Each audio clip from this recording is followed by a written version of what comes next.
Tonight's classic focuses on the nose, or as Patrick Sūskind more elegantly puts it, on the sense that leaves no trace in history, the fleeting realm of scent.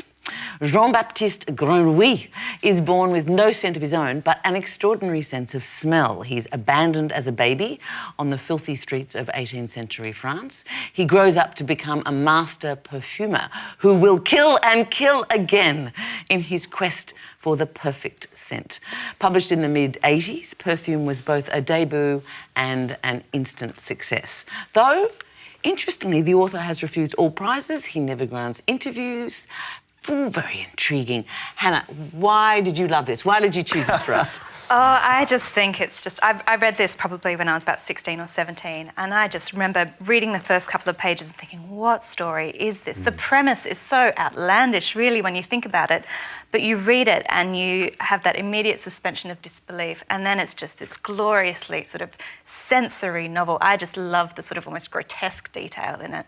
And every time I read it, I just, again, am swept off to this sort of this world of odours. I mean, it's, if you ever want to know how to write scent well, how to write smell, but read degree this of book. difficulty exceedingly high to write a book Absolutely. about scent. Absolutely, and he does it so well. And I mean, as much as the whole, even the idea of such a narrative is kind of so bizarre, the conclusion is so completely logical. It all just works. I think it's a fabulous book. Yeah. It's a killer opening. I mean, you know he's a villain and an evil monster from the beginning. In fact, the beginning is fantastic. Yeah, the beginning is when he's born. It's fantastic. And the description of read Paris, the first line. In 18th century France, there lived a man who was one of the most gifted and abominable personages in an era that knew no lack of gifted and abominable personages. Yeah, it's great. It's perfect, and it gets That's how you I in. want to be remembered. Yeah, and I love. The translation is very good. It seems to me, and he uses the word stench on that first about Paris, and it's brilliant, that beginning. It's absolutely brilliant, I think. And you're in, aren't you? You're Totally completely, and it's so. It's such a bizarre book, and it gets sort of completely berserk towards the end, I think. I mean, right at the end. But you, as you say, you go with it and you believe it, you suspend your disbelief. But it's the simplest and most grotesque of ideas, written in the most florid and ornate language. What does it Peter Ackroyd refer to it as? Nosferatu.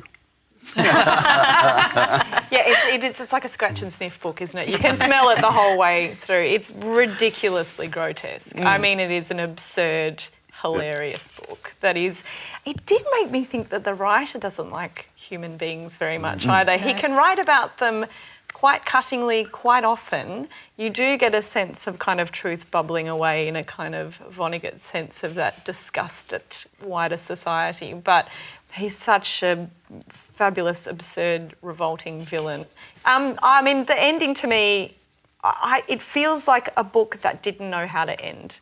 I thought, I mean, it is so ridiculous, but the ending to me, I thought he didn't know how to end and just went, bleh.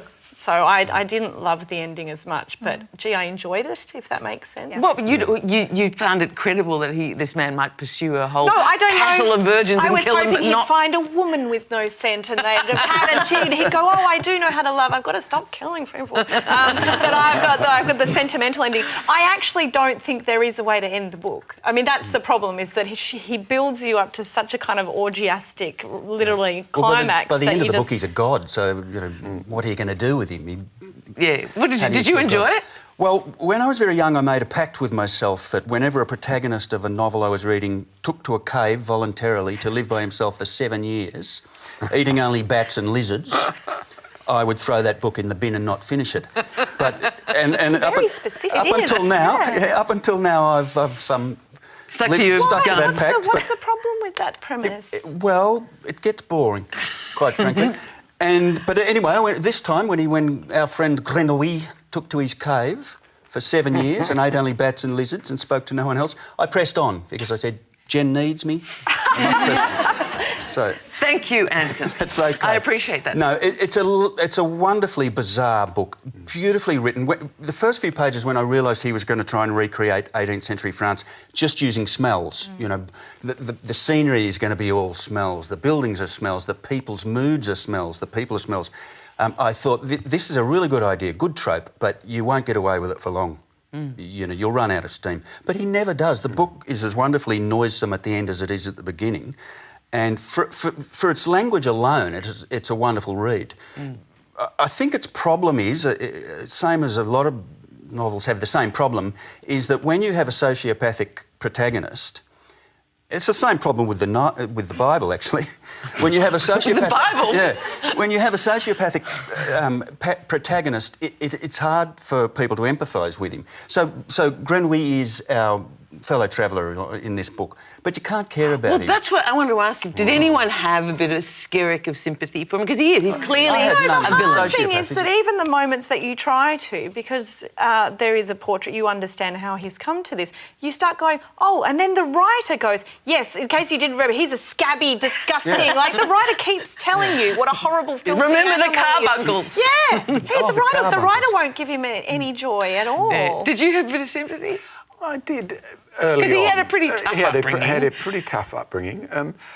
No, I don't think you really do have that much sympathy, actually. I mean, he is struggling. He wants to be a human, doesn't he? He wants to be So there's fully no one to human. barrack for.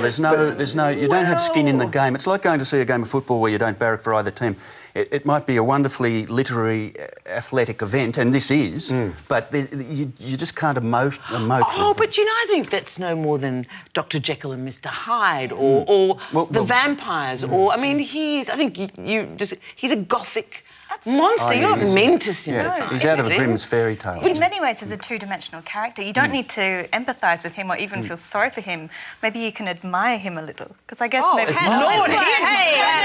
Hannah, let's not for his crazy girl in the oil vat perfume making, but for I guess his determination to be evil and the fact that he is rather It's not even a ingenious and determination to clever. be evil, because he doesn't see it as evil. No, he does. He's There is pursuing. affection. He's pursuing art. No, he does. He says rolls in himself. his own evil. He says, I decide to be evil. There's a moment in the book where he thinks, yes, I quite like myself.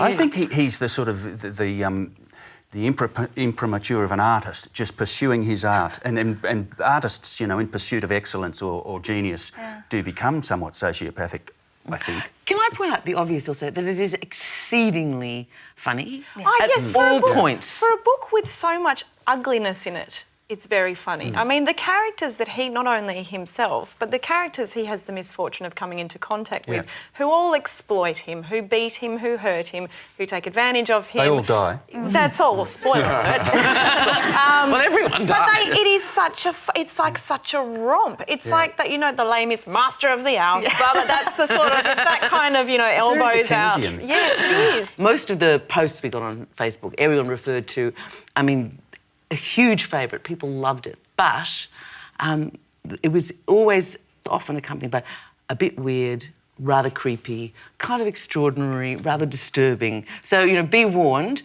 mesmerising, it's true, which is what Colin Carnegie said, but I actually really liked Liz Watts's post best, which said, my sister gave it to me with an inscription, you smell great. That's so nice, isn't it?